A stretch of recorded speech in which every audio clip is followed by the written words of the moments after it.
For the second time this week, a man staying in the Gahanna area is accused of illegal activity involving underage girls.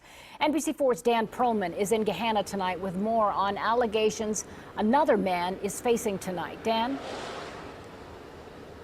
Well, Paul Darling is known around Ohio. This right here is his mugshot. Authorities say Gahanna is where he most recently has been staying, but right now he's about 45 minutes away in the Knox County Jail.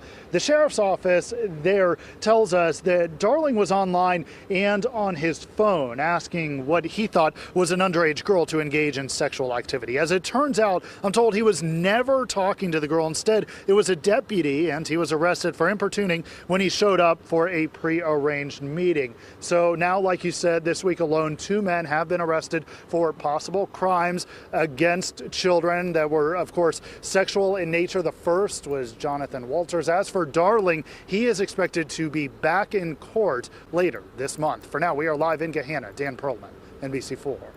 That man that Dan just mentioned, Jonathan Walters, allegedly had graphic videos of very young girls performing sex acts on adult men. Tonight, Franklin County Sheriff's deputies are working to identify the child victims in those videos. Friends say Walters changed after he returned injured from a tour of duty in the U.S. Army. A VA psychiatrist told NBC4 today that it's not uncommon for returning veterans to be detached or to display anger.